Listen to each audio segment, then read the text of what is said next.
The speed of the Japanese advance during World War II had a galvanising effect on Australia. Barriers to Indigenous enlistment in the armed forces collapsed with the fall of Singapore and the bombing of Darwin.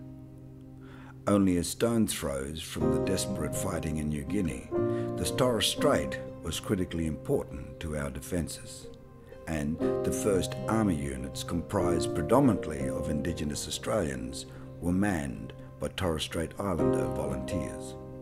In 1941, the Torres Strait Light Infantry Battalion was formed, along with several other specialist units. Kitty Hawk fighters were stationed on Horn Island to secure control over the waters between Australia and New Guinea.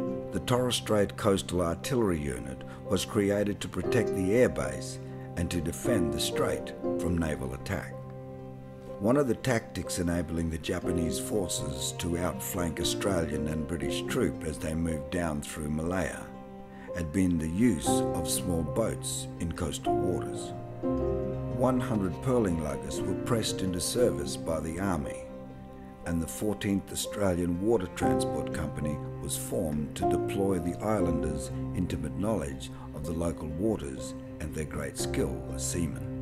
This company, together with the small craft water transport headquarters, Torres Strait Pioneers, were all overwhelmingly made up of islanders.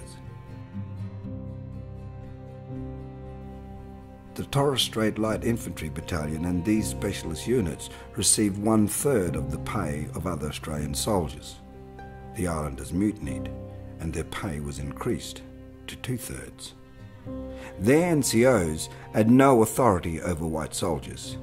They waited long periods for leave and could not serve without special permission outside the Torres Strait.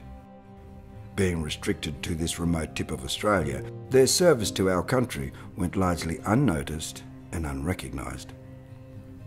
By 1944, almost every able-bodied islander had enlisted to fight. By proportion of population, no community in Australia contributed more to the war effort than the islanders of the Torres Strait.